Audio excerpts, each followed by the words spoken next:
Hello, Baker Econ students. Week 6, so hard to believe we are moving through this course so quickly, so we get to enjoy the holiday break soon. So just keep plugging along, and for week 6, you get a break. There's no paper. Do work on the paper for the last week, but we kind of wrap up our last forum discussion for the course this week. And again, there's no quiz this week, but you will have one final quiz in the last week. So wanted to cover just first, some just general about the economy.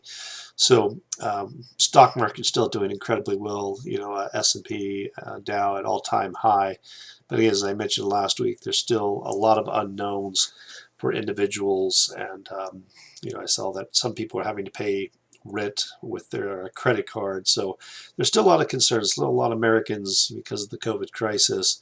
So hopefully 2021 will be a much better year, and we can get the vaccine and start to see some recovery to get the unemployment numbers back down again and get people working so we can create some growth. Well, this week we have chapters 15, 16.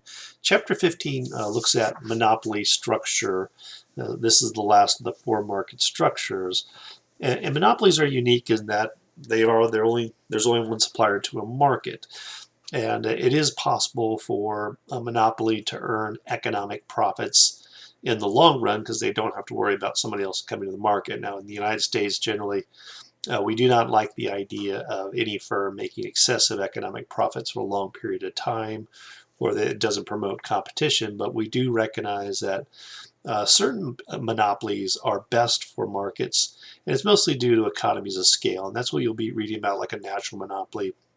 In fact, with our telephone system, the way it used to be years and years ago, when the telephone first came out, there were literally wires going everywhere across the streets. And that's really when Ma Bell came to the federal government and said, hey, look, we can do this at a much lower cost. Just let us control the market. They did. They allowed them to control the market. It wasn't until like the 80s that we started to see the breakup of the Ma Bell and the different telephone companies that we see today. Another good example in Ash Monopoly is the U.S. Postal System.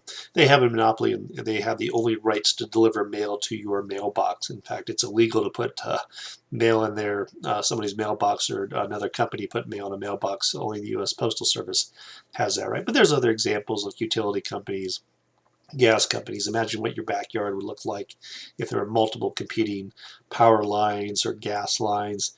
It just doesn't make sense. What we typically do is firms, federal level or a local level, they regulate monopolies. They look at what is a weighted average cost of capital, a reasonable rate of return, and they allow pricing strategies based upon that. Interesting thing, years ago, I had some students in my Baker class, probably 15 years ago, that worked at Black & Veatch.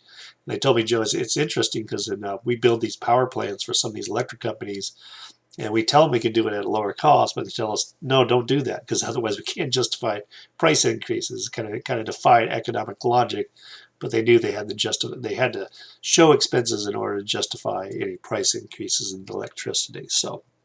Uh, but you're going to look at some of the other things you'll read about. You'll look at patents, network externalities. When something becomes a standard in the market, to me, I give an example like Microsoft. Microsoft has pretty much become the standard for anybody that works in an office environment. We have it for Word, Excel, PowerPoint, and a lot of the systems, because there are other institutions that use Microsoft too. uh, it's just easier to go with that as opposed to going to something else. So um, but the same rules with monopoly can apply, that marginal revenue equals marginal cost. It is possible for a monopoly to lose money, not earn economic profits or not break even. Just because you have a patent on something doesn't guarantee a return if nobody wants the product. But you can read a little bit more about antitrust, some of the different acts like the Sherman Act. It was interesting with Rockefeller, even when the government tried to go after him. He was on a golf course with his colleagues, and he said, go out and buy more stock in Standard Oil. And not only was he, one of the wealthiest man, he was in my terms the wealthiest man to ever live, far surpassed Bill Gates, Warren Buffett, any of the individuals today, if you were just those today's dollars. But after the government punished him, he still owned all the stock of Standard Oil. So even though it was broken up, it like tripled his value and worth. But you're going to look at concentration ratios. I mentioned that in some of the forum posts last week.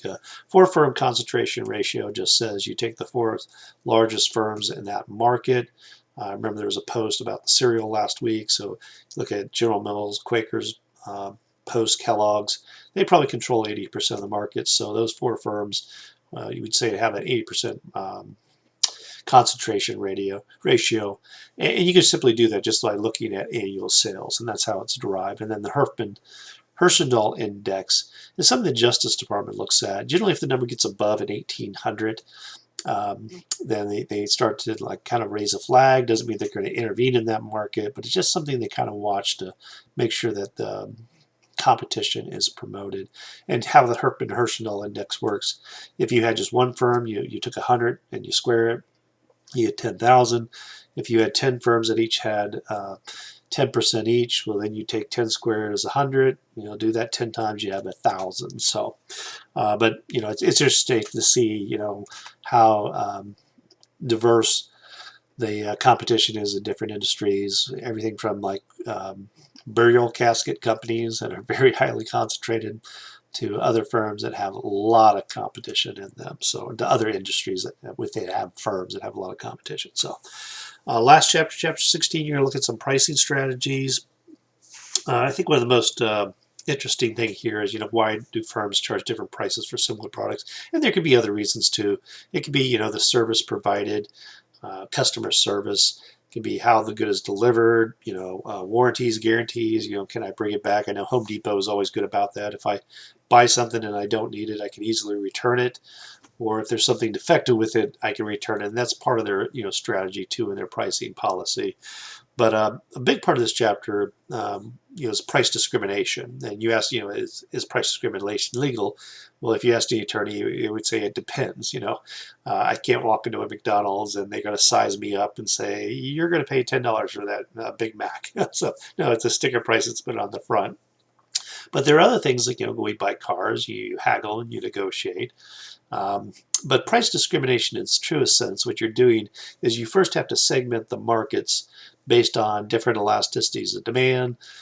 You as college students, if you ever ask, you can get a Baker College ID. I don't know how much they give the college discounts anymore for movies, but if I'm a professor of economics and you're wanting to get the Wall Street Journal, you're going to get it at a lower rate than what I'm going to get it at, because they have segmented the market and say, well, your demand is more elastic as a college student. You don't have as much money. Professor making money can afford to pay the higher price for the Wall Street Journal.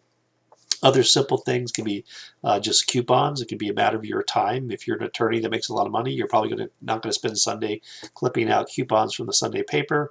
But if you're at someone at a lower income level, you're going to clip out those coupons. But it really is a form of price discrimination. You're charging different prices to different consumer groups. So there's different ways that we segment and identify those markets. It can be by age. It can be by time of day.